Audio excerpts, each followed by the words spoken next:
অকলে থকাটো আৰু নিসংগ অনুভৱ কৰাটো, যিটো আপুনি ভাবে একেই বুলি, একে নহয়। বহু মানুহ ভিৰৰ মাজত থাকিও নিসংগ, আৰু বহু মানুহ অকলে থাকিও শান্ত, সুখী। কাৰণটো কিয় জানে? Loneliness is not the absence of people. It's the absence of connection.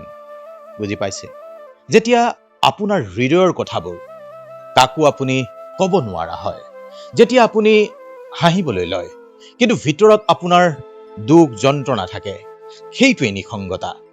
আৰু কিন্তু এটা কথা সদায় মনত ৰাখিব, আপোনাৰ জীৱনৰ এই অধ্যায়টো চিৰদিনৰ বাবে নহয়। আজিৰ এই নিঃশব্দ সময়বোৰেই আপোনাৰ কাইলৈ শক্তি হৈ পৰিব। অলপ সময় সেইকাৰণে নিজৰ লগত বহিব, অলপ সময় কটাব, নিজৰ লগত কথা পাতিব, আৰু তেতিয়াই স্পষ্ট হ'ব কথাবোৰ। কাৰণ যিজন মানুহৰ লগত আপুনি গোটেই জীৱন থাকিব, এই যে নিজে, সেইজনেই আপুনি নিজেই।